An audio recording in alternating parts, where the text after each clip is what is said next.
Hello, welcome back to the reading of the poem of the Man God, written by Maria Valtorta, Volume 3, Chapter 393, Farewell to Kerioth, Parable of the Two Wills. 27 February 1946. Jesus is speaking in the synagogue of Kerioth, which is incredibly crowded. He is replying to several people who have asked him private advice, and is speaking to each separately. When he has satisfied them all, he begins to speak in a loud voice. People of Kerioth, listen to my farewell parable. We shall call it the Two Wills. A perfect father had two sons. He loved both with the same wise love. He directed both towards the right ways. Although there was no difference in the way he loved and taught them, there was a remarkable difference in the two sons. One, the firstborn, was humble, obedient. He did his father's will without discussion. He was always joyful and happy in his work. The other one, although younger, was often unhappy. He argued with his father and within himself. He always pondered, with deep human meditation, on the advice and orders that he received.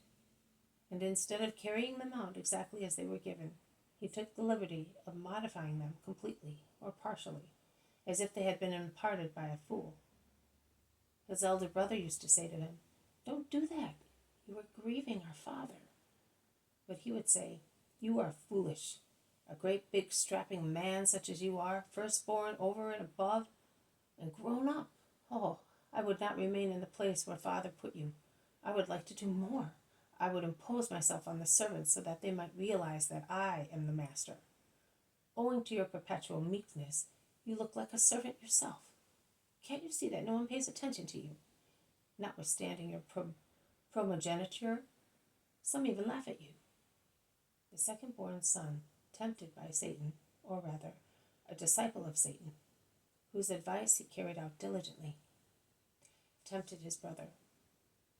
But the latter, faithful to the Lord and respecting his law, was faithful also to his father, whom he honored with his perfect behavior.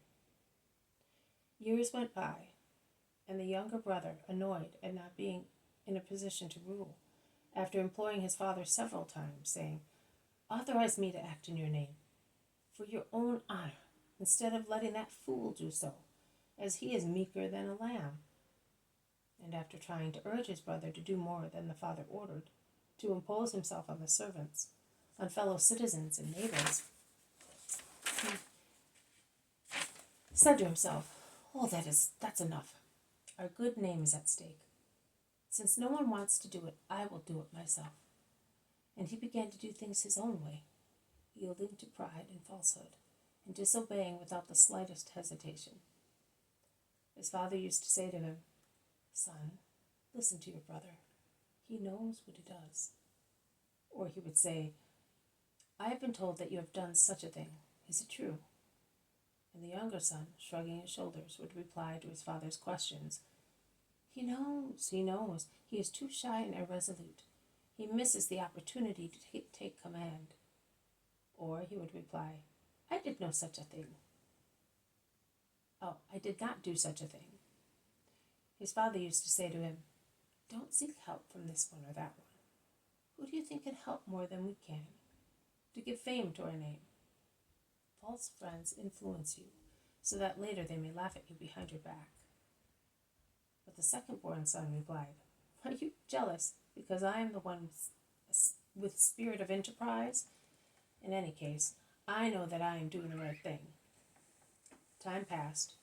The elder brother was growing more and more injustice, whilst the younger one fostered evil passions. At last, the father said, "It's time to put an end to this. You either comply with what I order, or you will lose my love." And the rebel went and told his false friends, "Are you worried about that? Don't. There is a way to make it impossible for a father to prefer one son to another. Hand him over to us, and we will see to it. You will be free from material blame, and your property will flourish because, after removing him who is too good, you will be able to make it famous. Do you not know that forcible action, although painful, is better than inertness, which is harmful to property?" They replied, and the younger son, by now sated with wickedness, gave assent to their conspiracy. Now tell me, can the father be blamed for educating his sons in two different ways? Can we say that he was an accomplice? No, we cannot. Why then? Was one son a saint and the other wicked? Is the will of man perhaps given in advance in two different manners? No, it is not. It is given in one way only. But man is free to change it, and he who is good makes his will good, and who is wicked makes it wicked. I exhort you, people of Kerioth, and this is the last time that I exhort you to follow the ways of wisdom. I exhort you to follow only your good will. Almost at the end of my ministry, I repeat to you the words that were sung at my birth. There is peace for men of good will. Peace, that is success, victory on the earth and in heaven, because God is with those who are willing to obey him. God does not look so much at the high-sounding deeds that man does on his own initiative, as at the humble, prompt, faithful obedience to the work which he proposes. I would remind you of two episodes in the history of Israel, which prove that God is not with the man who wishes to act by himself, trampling on the order received. Let us see the Maccabees.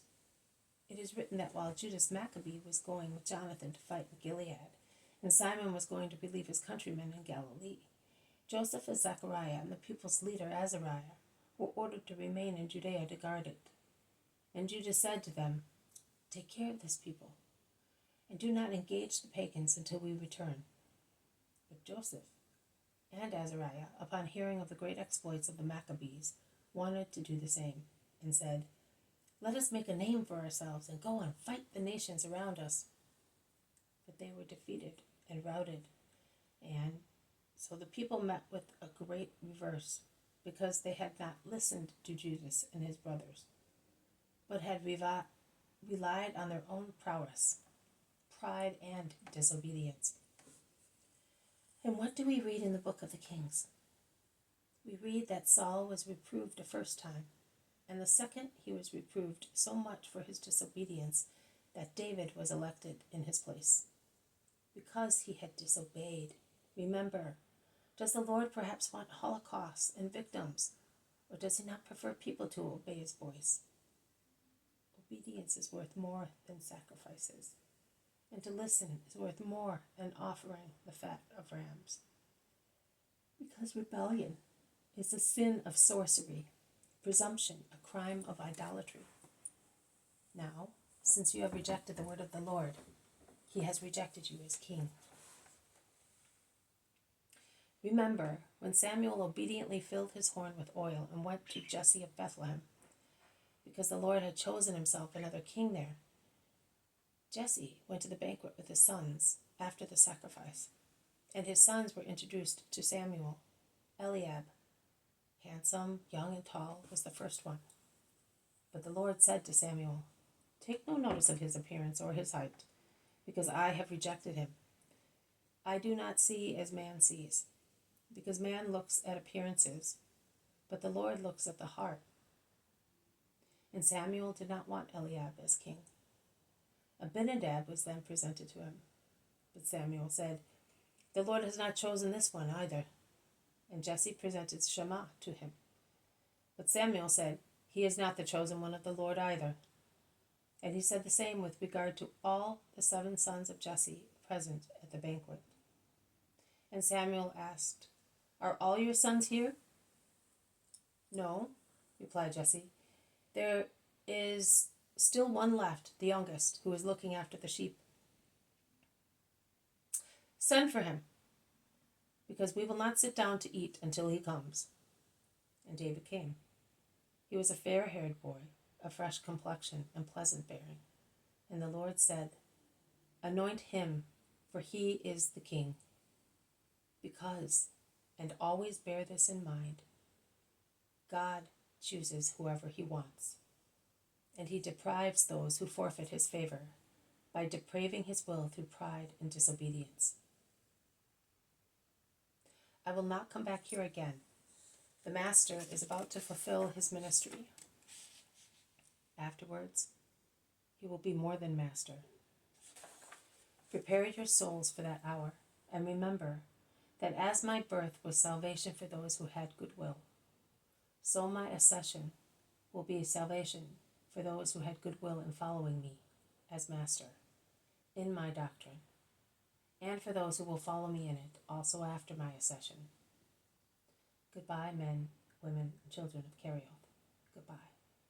Let us look at one another straight in the eyes. Let us make our hearts, yours and mine, blend in a loving embrace of farewell. And may our love be always alive, also when I shall no longer be among you. The first time I came here, a just man breathed his last in the kiss of his Savior, in a vision of glory. And now, the last time I have come here, I bless you with love. Goodbye. May the Lord grant you faith, hope, and charity in perfect measure. May he give you love, love, love, for himself, for me, for the good, for the unhappy, for the guilty, for those who are burdened with the weight of a fault which is not theirs. Remember, be good. Do not be unjust. Remember that I have always forgiven, not only guilty people, but I have embraced the whole of Israel with my love. The whole of Israel, which consists of good and not good people. As in every family, there are good and not good members, and it would be unfair to say that a whole family is bad, only because one member is so. I am going. If anyone still wishes to speak to me, let him come before evening to the country house of Mary of Simon. Jesus raises his hand and blesses, and then goes out quickly through the back door, followed by his apostles. People whisper, "He is not coming back anymore. What did he mean?" Tears welled in his eyes when saying goodbye. "Did you hear? He said that he will be raised." So Judas is right? Of course, later as king. He will not be among us as now. But I spoke to his brothers. They say that he will not be king, as we imagine, but he will be the king of redemption, as the prophets say. He will be the Messiah, of course. Not at all. The king redeemer, the man of sorrows. Yes, no.